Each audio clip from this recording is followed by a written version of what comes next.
Pelo sinal da Santa Cruz, livrai-nos Deus, nosso Senhor, dos nossos inimigos, em nome do Pai, do Filho e do Espírito Santo. Amém. Meu Senhor e meu Deus, creio firmemente que estás aqui, que me vês, que me ouves. Adoro-te com profunda reverência. Peço-te perdão dos meus pecados e graça para fazer com fruto esse tempo de oração. Minha Mãe Imaculada, São José, meu Pai e Senhor, meu anjo da guarda, intercedei por mim.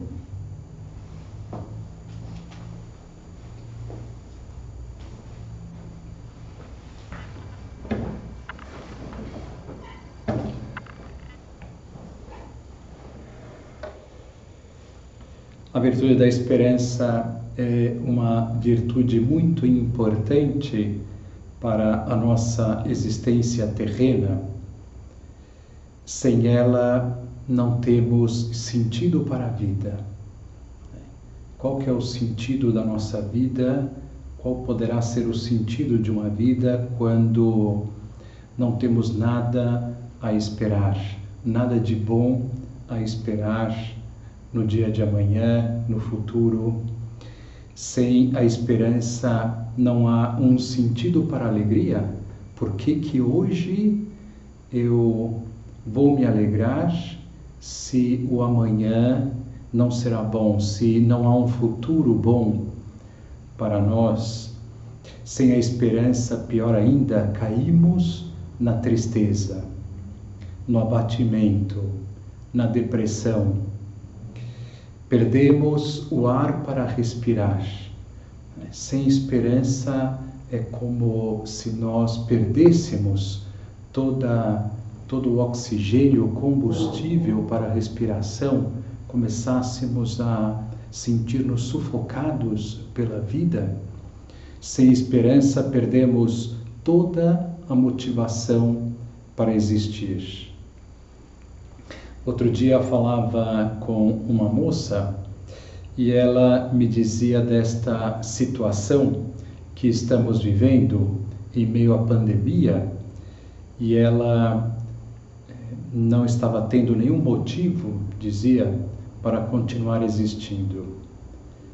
20 familiares dela já pegaram o Covid e 3 deles faleceram. E dizia assim: Padre Paulo, isso não é viver, isso é sobreviver. E dizia, além disso, Padre Paulo, essa situação é assim, eu enxergo dessa forma, sem considerar ainda a crise deste país, toda a bandalheira que há neste país. E concluía dizendo assim: se a vida é assim, não sei se vale a pena viver. E essa moça, ela tem razão, desde que Deus não exista e que não seja capaz de vencer o mal. De fato, se a perspectiva que nós temos da vida é terrível, é dramática, por que existir, como dizíamos no começo? Porém, como nós sabemos, a fé nos diz essa verdade: Deus existe e é o Senhor da história, é o Senhor de toda a criação, e por isso não perde batalhas. Por isso podemos ter uma grande esperança no amanhã, e podemos dizer o que disse um amigo. Lembrava esses dias dessa frase deste amigo no começo deste ano. Dizia assim: nós cristãos estamos fadados ao sucesso, à vitória. E é mesmo, né? Quem crê em Deus, quem vive ao lado de Deus, a vitória já é certa. Porque Deus é o Senhor do universo, Ele é que criou tudo o que existe, inclusive o demônio, Lúcifer, e eles existem, todas as criaturas existem, todas, só porque Deus está lhe sustentando. Eu existo agora só porque Deus está me mantendo na existência. Se Deus deixasse de me sustentar, ou qualquer criatura, essa criatura cairia no nada. E isso é um raciocínio muito nítido assim, para termos a certeza absoluta da vitória de Deus. E que se o mal ocorre, é porque Deus está permitindo. Então, temos todos os motivos para termos uma grande esperança. Uma esperança plena, total, inamovível. Mas sempre é bom reavivar esta virtude, e é isso que nós faremos nessa meditação. E nós vamos fazer isso considerando 2 momentos da história da salvação.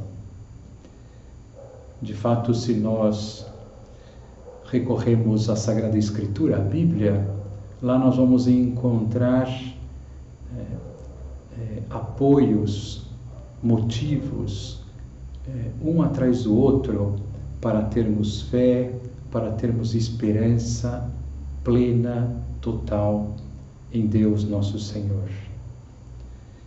São Paulo, na carta aos Romanos, recorda-nos no capítulo 4 a grande figura de Abraão. Então vamos considerar este personagem da história da salvação, Abraão, nosso pai, né? Porque a partir dele que Deus formará o seu povo. E então São Paulo, comentando de Abraão, ele vai nos indicar qual o caminho que todos nós devemos percorrer, que foi o caminho que Abraão percorreu, o caminho da fé e da esperança. E falando então de Abraão, São Paulo dirá: esperando contra toda a esperança, Abraão teve fé e se tornou pai de muitas nações. Esperando contra toda a esperança. Veja só o que São Paulo está dizendo. É uma frase muito impactante. É o mesmo que dizer: até quando não havia nenhuma esperança, Abraão esperou. Vamos lembrar a vida de Abraão. Vamos nos colocar no seu lugar, na sua pele, para perceber o que lhe aconteceu e por que nós podemos dizer, por que São Paulo está dizendo que ele esperou contra toda a esperança. Primeiro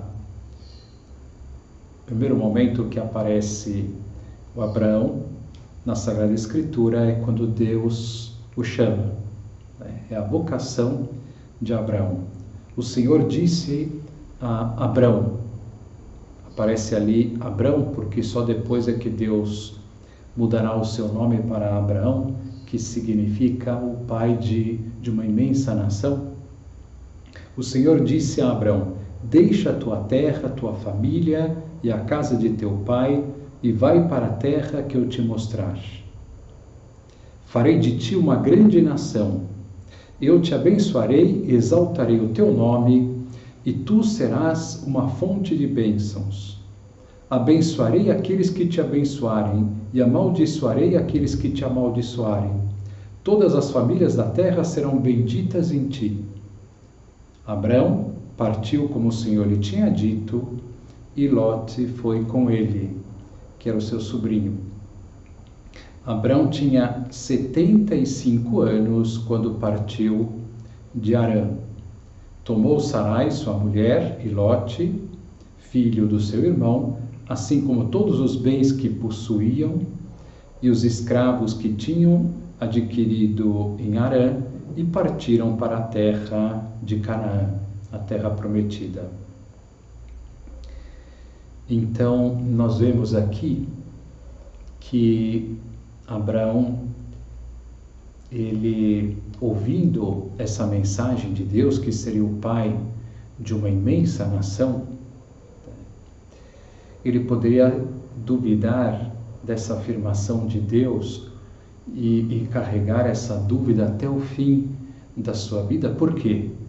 Veja só, ele tinha 75 anos e Sara, nós não sabemos a idade dela, mas muito provavelmente estava ali, próxima. Vai aparecer que ela é avançada, muito avançada em idade, e além disso, Sara era estéril, coisa que Abraão e Sara já perceberam assim que se casaram, ou seja, muito tempo antes, né?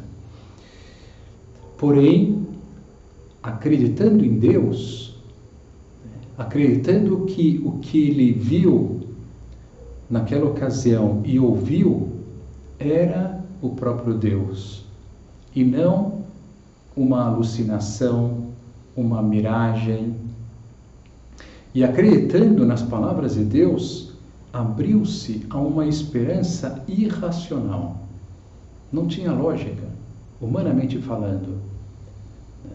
Uma esperança que supera toda a lógica humana, toda a experiência humana adquirida ao longo daqueles anos, de ver que nunca vi que um filho nascesse com um casal tendo essa idade. Nunca. Abraão teria essa experiência de vida. No entanto, sua esperança lhe fez entrar num túnel totalmente escuro de um futuro incerto, iluminado apenas pela fé. E antes de entrar neste túnel e dentro dele, o que não lhe faltou foram dificuldades. Por seguir aquela voz, deixou a sua casa, a sua terra, os seus amigos, realidades que poderiam impedir também que deixasse tudo, praticamente tudo, para cumprir aquela palavra do Senhor. Deixou praticamente tudo.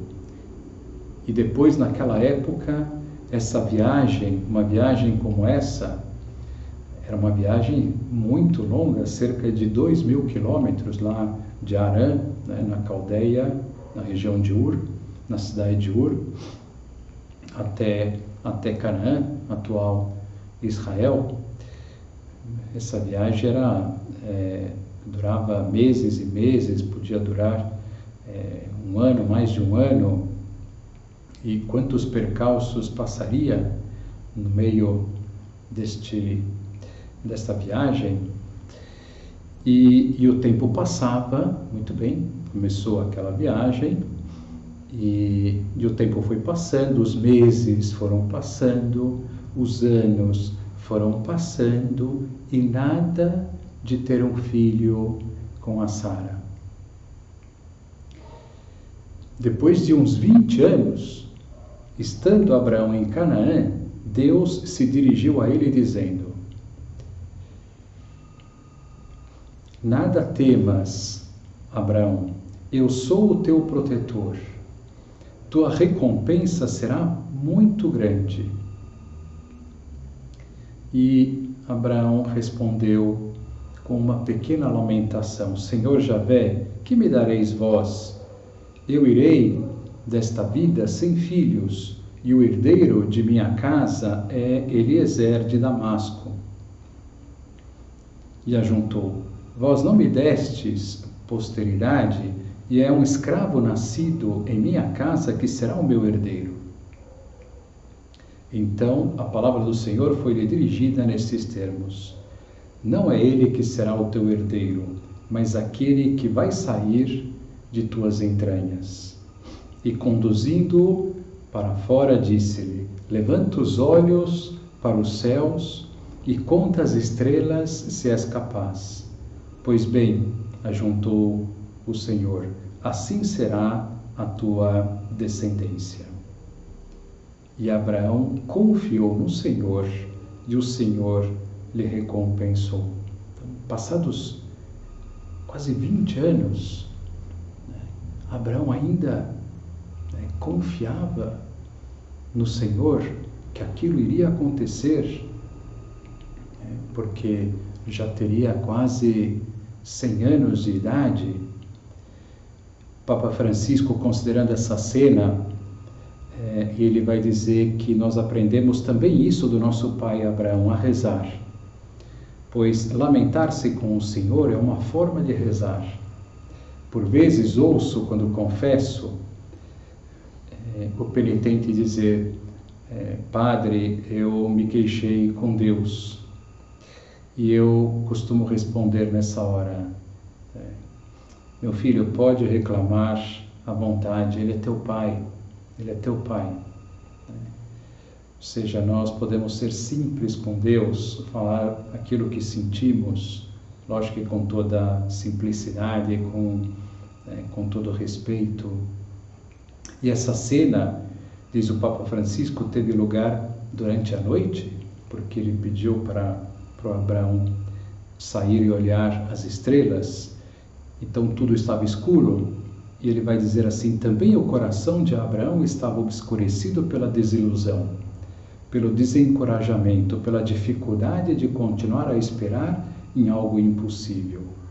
Com sua idade avançada, parece não haver mais tempo para um filho, e será um servo que o substituirá, herdando tudo. Como continuar a confiar? E Abraão continua. Abraão, diz o livro do Gênesis, tinha 99 anos. O Senhor apareceu-lhe e disse-lhe: eu sou o Deus Todo-Poderoso. Anda em minha presença e ser íntegro. Quero fazer aliança contigo. Então, renovando a aliança que já havia feito lá no começo, com Abraão, de que seria o pai de uma grande nação e que Deus estaria junto desse povo, protegendo, guardando, fazendo que ele prosperasse e que nunca abandonaria nenhum de nós. Quero fazer aliança contigo e multiplicarei ao infinito a tua descendência. Abraão prostrou-se com o rosto por terra e Deus disse-lhe: este é o pacto que faço contigo. Serás o pai de uma multidão de povos.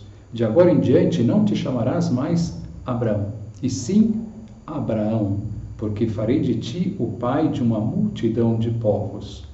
Tornar-te-ei extremamente fecundo, farei nascer de ti nações e terás reis por descendentes. Então, Abraão tinha 99 anos. 99 anos. E aí então vai ocorrer aquele episódio dos 3 anjos que vão aparecer na entrada da sua tenda, e esses anjos vão dizer que Sara terá um filho dentro de 1 ano. E Sara está dentro da tenda, ouve a conversa, e quando ouve aquilo, ela cai numa gargalhada.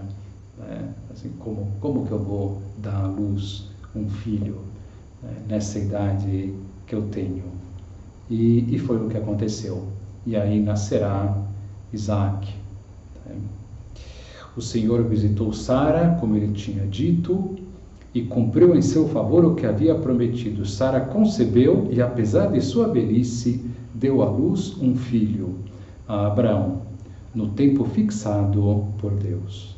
Então, qual a lição que nós podemos tirar, considerando esse episódio da vida do seu povo, do povo escolhido e concretamente de Abraão? Nossa lição é essa: não perder a esperança. Deus cumpre todas as suas promessas. E quais são as suas promessas? A promessa de salvação, que salvará o seu povo, nos salvará, nos levará para o céu. Ele nunca vai deixar de cumprir essa promessa. Nós precisamos acolhê-la com a nossa liberdade. Claro que Deus, Ele vai respeitar, Ele quer assim, né? Que tudo de acordo com a nossa liberdade, mas da parte dEle, nós nunca vamos deixar de ter a sua ajuda para nos salvarmos. A promessa de que Ele cuidará de nós. Jesus Cristo, Ele vai renovar essa promessa quando Ele disser sobre os lírios do campo, as aves do céu. Olhai as aves do céu, olhai os lírios do campo. E as aves do céu, o que acontece com elas? Elas se alimentam sem que elas precisem juntar o alimento, guardar num celeiro, mas, no entanto, o vosso Pai as alimenta. Olhai os lírios do campo. Então, Nosso Senhor vai falar de como eles se vestiam, que nós não temos que nos preocupar com o que comer, com o que vestir, porque o Pai, Ele dará tudo aquilo que nós precisamos. Preciso entender isso, não significa que nós não devemos trabalhar, devemos colocar tudo aquilo que nos compete. Deus conta com isso para nós, seres humanos. Olhai os lírios do campo, como eles se vestem, e no entanto nem Salomão se vestiu como um deles. Então, a promessa de cuidar de nós, a promessa de confiar e não temer nada, é que nós devemos confiar nele sempre, sempre, sempre. E um episódio na vida de Cristo que mostra essa verdade é aquela tempestade acalmada, que Jesus está na barca, está dormindo, a situação fica terrível, eles estão a ponto de morrer pela violência dos ventos e da tempestade, e eles vão acordar Nosso Senhor pedindo para que Ele os salve. Eles estavam completamente desesperados, e Nosso Senhor acorda, impera o vento e a tempestade e faz uma censura aos apóstolos. Homens de pouca fé, por que duvidastes? Que coisa, né? Por que duvidastes? Estavam a ponto de morrer. E Jesus dormindo. Muitas vezes nós pensamos que Jesus está dormindo. Que Deus não está vendo o que está acontecendo conosco. E então nos deixamos dominar pelo desespero, pela tristeza, pelo abatimento, mas Deus está sempre na nossa barca, na barca da nossa vida. Parece que está dormindo, mas não está, porque Ele é Deus. A promessa de que nunca nos abandonará, essa outra promessa muito importante. Antes de subir ao céu, Jesus disse: eu estarei convosco todos os dias até o fim dos tempos. São as promessas de Deus e que Deus jamais deixa de cumpri-las, jamais. Outro episódio que queria considerar na história da salvação é do exílio da Babilônia, quando vocês devem lembrar que o povo de Israel, o reino de Israel, chega uma hora em que ele é dividido em dois, em Reino do Norte e Reino do Sul. E eles são continuamente atacados. Mas como as pessoas, os judeus, eles vão se distanciando de Deus, vão caindo em pecados, fazendo idolatria, idolatrando, enfim, objetos materiais, animais, e não o próprio Deus, Deus, Ele permite que eles sofram e, inclusive, sejam exilados, como castigo mesmo, pelos pecados que eles estavam cometendo. E quando o Reino do Sul cai, aquilo foi uma tristeza enorme, porque ali estava Jerusalém, que era a principal cidade, porque lá estava o templo, lá estava dentro do templo a Arca da Aliança. Então perder Jerusalém é perder praticamente tudo, perder tudo para eles. E então eles caíram numa tristeza imensa. Nesta situação, sem nenhuma esperança de que aquilo terminasse, que fosse terminar em algum momento, aparece o profeta Isaías e dirige-se ao povo com um anúncio de consolação. Consolai, consolai o meu povo, diz o vosso Deus. Fortalecei Jerusalém. Dizei-lhe em voz alta que as suas lidas terminaram, que a sua falta foi expiada. Uma voz clama: abri no deserto um caminho para o Senhor, endireitai na estepe uma senda para o nosso Deus. Todos os vales serão aterrados, todas as montanhas e colinas se abaixem, os cimos sejam aplainados, as escarpas se nivelem. Então manifestar-se-á a glória do Senhor. Todas as criaturas juntas apreciarão o esplendor, porque a boca do Senhor o prometeu. Então Deus envia o profeta Isaías para dar esta boa nova consoladora de que Deus não havia abandonado o seu povo, conforme prometera, e só deviam ter paciência. Por que demorou? Quanto tempo eles ficaram exilados? Cerca de 70 anos. E como dizia, aquilo foi fruto do pecado. Os outros profetas anteriores já foram anunciando que se eles não se convertessem, aquilo iria acontecer.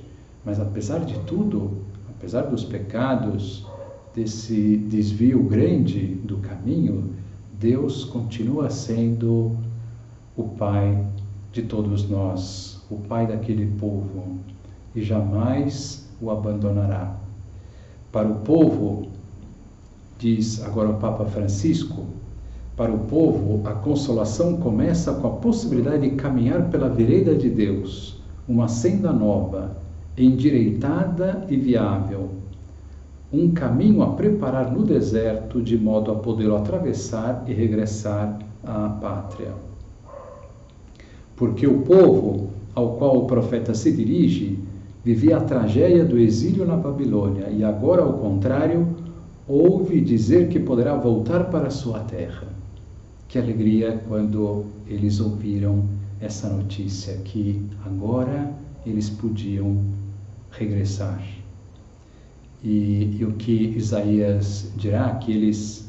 Que o caminho será aplainado, as escarpas serão aterradas, as montanhas se aplainarão. Por quê? Porque Deus vai facilitar o caminho de volta para Ele. Deus é sempre assim, nunca nos abandona. Através de um caminho que se tornou fácil e amplo, sem vales nem montanhas que dificultem o caminho, uma estrada aplainada no deserto. Portanto, preparar esta vereda quer dizer preparar um caminho de salvação e de libertação de todos os obstáculos e tropeços. O deserto é um lugar onde é difícil viver, continua Papa Francisco. Mas exatamente ali é possível caminhar agora para regressar não só à pátria, mas a Deus. E voltar a esperar e a sorrir. A vida é muitas vezes um deserto. É difícil caminhar na vida, mas se nós confiarmos em Deus, ela pode tornar-se bonita e ampla como uma rodovia. É suficiente nunca perder a esperança.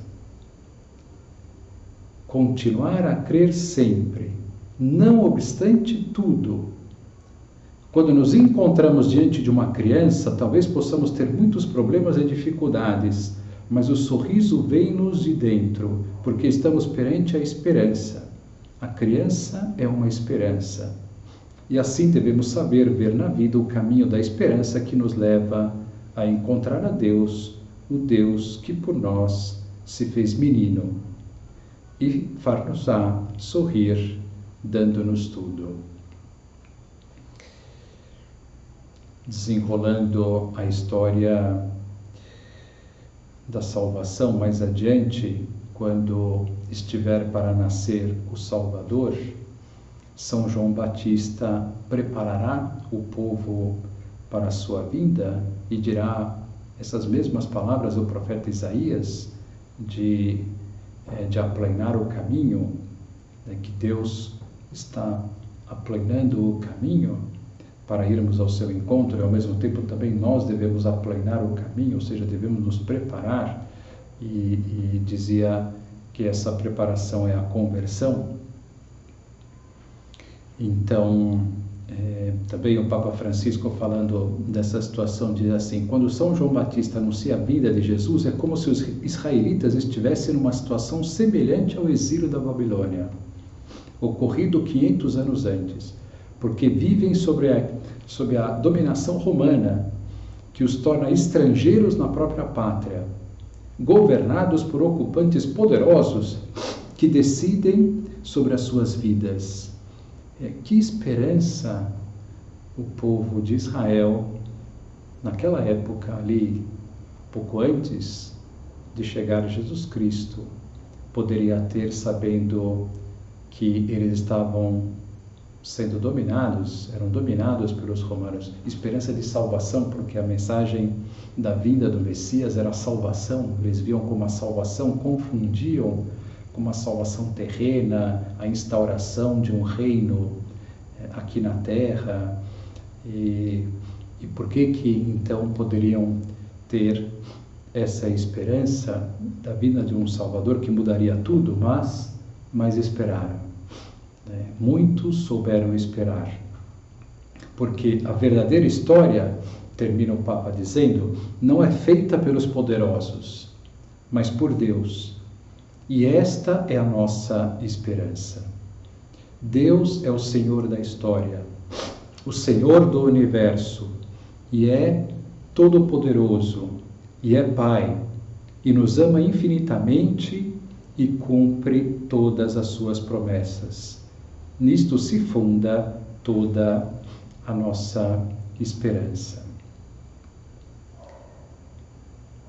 Terminamos essa meditação dizendo assim: assim é Deus, nunca decepciona. Alguma promessa que alguma vez Deus deixou de cumprir? Nunca, nunca, nunca.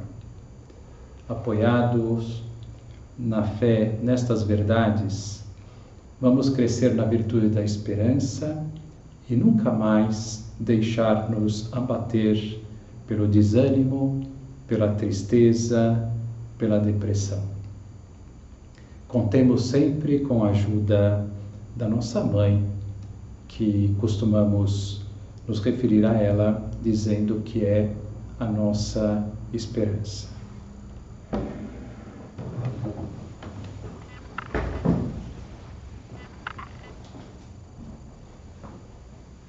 Dou-te graças, meu Deus, pelos bons propósitos, afetos e inspirações que me comunicaste nesta meditação. Peço-te ajuda para os pôr em prática. Minha Mãe Imaculada, São José, meu Pai e Senhor, meu anjo da guarda, intercedei por mim.